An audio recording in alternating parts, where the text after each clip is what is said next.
Global happenings today. We communicate, we analyze global news. Stay tuned.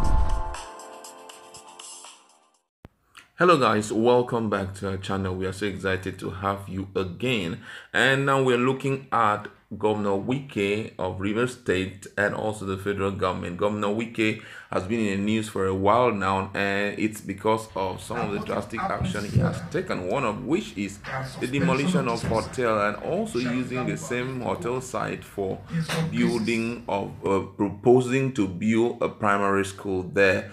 And one of the well-known human rights organization has taken up the case and has launched a legal action against River State Governor Wike, and they are not just doing that to Wike alone, but even to President Muhammadu Buhari. All right, but before we continue with details of the news and further analysis, we'd like to encourage you to please subscribe to our channel by clicking on the red subscribe button and also on the bell icon so that you can get notification anytime we publish videos on YouTube. All right, let's look at the news. This should show Economic Right and Accountability Project. SERAP has launched legal action against President Muhammadu Buhari government and River State Governor Wike. SERAP dragged him to the ECOWAS Court of Justice in Abuja over the brutal crackdown, repression, and grave violation and abuses of the human right. The body in suit number ECW/CCJ/APP/20/20 accused Wike of using COVID-19 as a pretext to step up repression and systematic abuses against the people of Rivers State. It said that these include demolition, mass arbitrary detention, mistreatment, forced eviction, and imposing privacy control on daily lives. SERAP complained that Wike was using the Executive Order 1 and 6, 2020 to abuse the right to liberty and freedom, contrary to Nigerian international obligation, included under the African Charter on Human and People's Rights and International Covenant on Civil and Political Rights. SERAP said that Wike and his government failed to respect, protect, and ensure the constitutional and internationally guaranteed human rights of the people of the state. It noted that the federal government, being the signatory of ECOWAS treaties and protocols, cannot escape its responsibility to ensure that the human rights guaranteed under human rights treaties to which Nigeria is a party. SERAP explained that suing the federal government alongside Wike is entirely consistent with Article 27 of the Vienna Convention on the Law of Treaty, which provides that a state may not invoke the provision of its internal law as justification for its failure to perform a treaty. The right group is asking the court for an order of injunction to restrain and stop Governor Wike further using, applying, and enforcing Executive Order 1 and 6 or any other executive order to harass, arbitrarily arrest, detain, and demolish properties of the people of Rivers State. SERAP is also asking an order directing the defendant to pay adequate monetary compensation to the victims of human rights violation and abuses, and to provide other forms of reparation, which may take the form of restitution, satisfaction, and guarantees of non-repetitions, and other forms of reparations that the Honorable Court may deem fit to grant. The suit filed on SERAP's behalf by its solicitors, Kolawole Oluwadare, Atinuke Adejoyegbe, and Epeyemi Owolabi, said the wanton destruction of people's property, harassment, arrest, and detention of people exercising their rights to personal liberty and other human rights amounts to an affront to the Nigerian Constitution of 1999 as amended and the country's international human rights obligation. Demolition of hotels and guest houses is illegal and unconstitutional as it runs afoul of the penalties stipulated in the Quarantine Act, which provide only a fine of 200 naira or imprisonment for a term of 6 months or both. The demolition is a blatant violation of Article 14 of the African Charter on Human and People's Rights. Governor Wike's demolition workers and security agents without due process of law demolished Prudent Hotel, Alode in Eleme and Etemete Hotel in One on Saturday, May 9, 2020, and flagrantly breaches the right of the owners, employees, and occupiers. The demolitions were supervised by Governor Wike in the company of security agents of the federal government. SERAP contained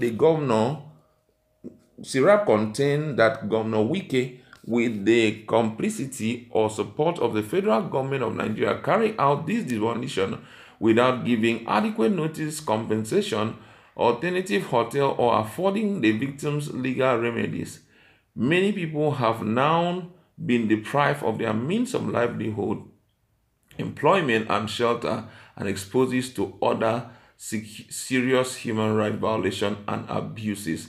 That was the content of the suit against Wike. And looking at what has just happened, you see that the federal government to some extent have been wrapped into it. And the reason why the federal government is fully involved or being charged alongside Wike is because the police force, which is at least an agency under the federal government, was very much present on the day where these, according to them, on the day where these abuses of human rights was being carried out on the lives and property of the people. I have my colleague in the house, and we just want to look at this, taking into cognizance the fact that there is a quarantine act which kind of provide a default penalty for those who go against, the act of isolation and being quarantined. And also considering the fact that the provision of that quarantine act is totally afar of what Wike did. What do you think may possibly be the outcome of this judicial case taken against Wike? If you look at it properly, you realize that Governor Wike actually invoked executive order. Yes. Sometimes the constitution can be a bit contradictory. If he has that power to invoke a particular, which means there's a clause to one of our constitution that gives him the right to invoke. Yeah. Now, if you're coming from that angle, Wike may be right. But they are also looking at the constitution, the right and the act in the quarantine, and what is the maximum that Wike as a governor can do, which is what they have quoted, either 200 naira as the case may be, or 6 months imprisonment, or both. Of which, if Wike had done that, that 6 months imprisonment, if you check it out properly, it's not up to 6 months, probably some few days, thereabout, based on the way they calculate this imprisonment days. Now, but if you look at it that way, with what Wike wanted to impact, it wouldn't have been strong enough. Everybody can pay 200 naira. So people will keep, disobeying the rule and giving him 200 naira. Putting the state into power. Yes, exactly. So sometimes we look at it both ways. He did what he did because he felt that would send a strong signal. So if you watch after that, everybody obeyed. Yes, exactly. Nobody wants his house or hotel demolished. Okay. Do you understand? But then we don't also forget that this issue is an economic issue. This guy, with the little I've heard about him, he wasn't even the owner of the hotel. Was not even in town. He was in Lagos. Yes. So looking at it from that angle, the source of livelihood has also been hampered. People who were in living also have been affected. So it's a two-way thing. But if you ask me, yes, Wike went a bit overboard. Exactly. But he was protecting the lives. He was doing it for the good of all. I mean, the River State indigents. A lot of people say that Wike was actually power drunk.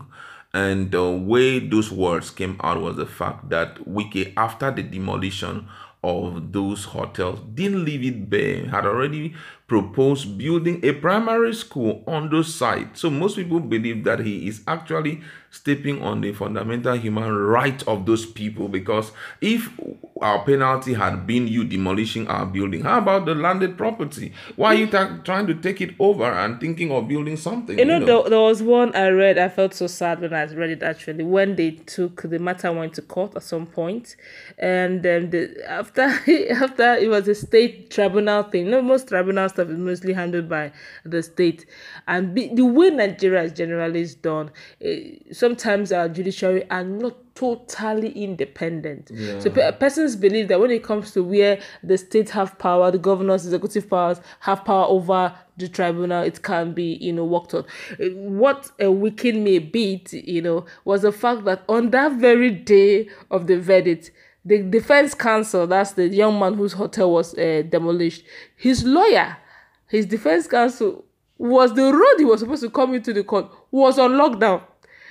And for you to pass that road, you need a pass from Wike, of which he didn't get. He will not give. He didn't get it. So by the time they were passing the verdict, nobody to defend him.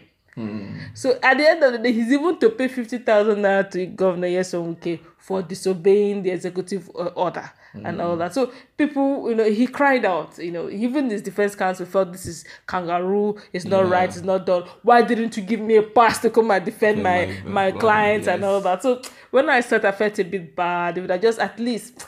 I'm not saying yes. Wike is right in what he did, but then I felt it was a bit overboard, really. All right. Thank you very much. Well, there are a lot of responses from different quarters. Most people just believe that what Wike did was not really good enough. But however, I would like to leave you there. Go to our comment section and let us interact. SERAP is not just a normal, human rights organization. When they step out to bring up a case against someone, they are really serious. What do you think may possibly be the outcome of these court case between Wike, President Muhammadu Buhari government, and SERAP? Let's interact in our